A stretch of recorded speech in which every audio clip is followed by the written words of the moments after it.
Crunch the Crocodile by Josephine Croser and illustrated by McLean-Carr.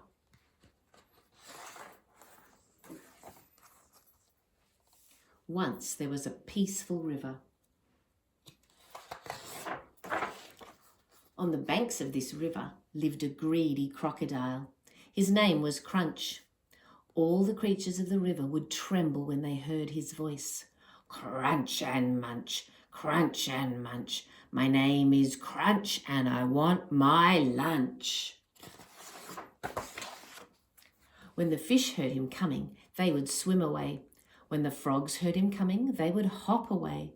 When the worms heard him coming, they would wriggle away. When the snakes heard him coming, they would slither away. And when the lizards heard him coming, they would run. One morning, very early, before the sun brought warmth to the damp river air, the creatures held a secret meeting. Crunch had made them all afraid. "We're too small to fight him," said a fish. "That's why we swim away." "He's too big for all of us," said one of the frogs. "He creeps up on us when we sit on our nests," said a bird sadly. "He squashes us into the mud with his feet," said a worm. "He snaps at us when we lie on the rocks to warm ourselves in the sun," said a lizard and a snake together.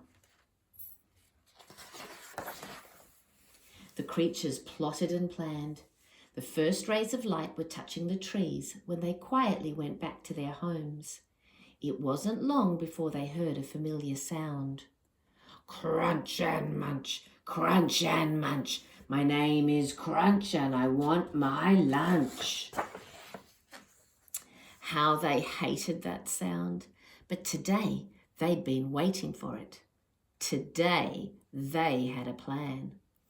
As Crunch came creeping and searching and snapping his great toothy jaws, the fish swam towards him. The frogs hopped towards him. The birds flew towards him. The worms wriggled towards him. The snakes slithered towards him. And the lizards ran. Crunch saw them coming, and his bulgy eyes bulged bigger. The fish were chasing him. The frogs were chasing him. The birds and lizards and snakes and worms were all coming nearer and nearer.